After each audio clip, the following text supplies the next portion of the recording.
আমরা সরাসরি কানেক্ট করতে চাই। ইউএসও থেকে আমাদের প্রতিনিধি আছেন হাসানুজ্জামান সাকি, তিনি যুক্ত হচ্ছেন সরাসরি। ওয়াও, আমরা কিন্তু ব্রাজিলের জার্সি দেখে ইন্ট্রিগড। প্লিজ।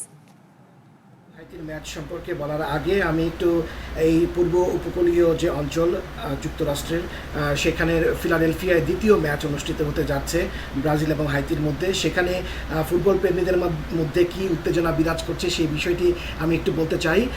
ইতিমধ্যে যুক্তরাষ্ট্রের বিভিন্ন অঙ্গরাজ্য থেকে এবং বিশেষ করে Virginia, Washington DC, Maryland, Baltimore, Maryland এবং বিভিন্ন জায়গা থেকে, নিউ ইয়র্ক, নিউ জার্সি এবং ম্যাসাচুসেটস তো রয়েছে, সব জায়গা থেকে হাজার হাজার ফুটবল প্রেমীরা কিন্তু এই ফিলাডেলফিয়া স্টেডিয়ামে এসে জড়ো হয়েছেন। আগামীকালকে ম্যাচটি অনুষ্ঠিত হবে বাংলাদেশ সময় 19 জুন এবং বাংলাদেশ নিউ ইয়র্ক সময় 19 জুন এবং বাংলাদেশ সময় হচ্ছে 20 জুন ভোরবেলায় সকাল 7টায় অনুষ্ঠিত হবে। এবং এই ম্যাচটি ঘিরে এক ধরনের চাপের মধ্যেই রয়েছে ব্রাজিল বলা যায়, কারণ প্রথম ম্যাচটি তারা মরক্কোর সঙ্গে 1-1 গোলে ড্র করেছে। এই কারণেই এই দ্বিতীয় ম্যাচটি তারা জয়ী হওয়ার জন্য কিন্তু এখন মরিয়া।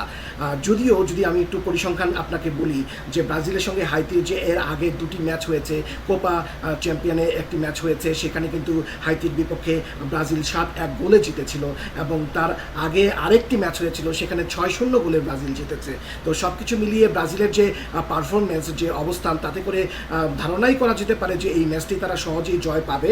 কিন্তু একটু বেশি গোলে যদি জয় পায় তাহলে অন্য যারা এই সি গ্রুপের যে দলগুলো রয়েছে, বিশেষ করে স্কটল্যান্ড এবং মরক্কো, তারাও যে শক্তিশালী একটি অবস্থানে রয়েছে, ব্রাজিলকে একটি বড় ব্যবধানে হাইতির সঙ্গে জিততে হবে। যে গ্রুপ চ্যাম্পিয়ন কে হবে, তারা কি গ্রুপ চ্যাম্পিয়ন হবে না রানার আপ হবে, সেটি কিন্তু নির্ভর করবে হাইতির সঙ্গে ব্রাজিলের খেলার যে ফলাফল, সেটি কত বড় ব্যবধানে ব্রাজিল জিততে পারছে সেটির উপরে। কিন্তু সব পরিসংখ্যান মিলিয়েই এখানে আশঙ্কার কিছু নেই, কিন্তু প্রথম ম্যাচটিতেই যেহেতু ব্রাজিল ড্র করে ফেলেছে, সেখানেই আসলে শঙ্কা এবং একটু চাপের মধ্যে রয়েছে।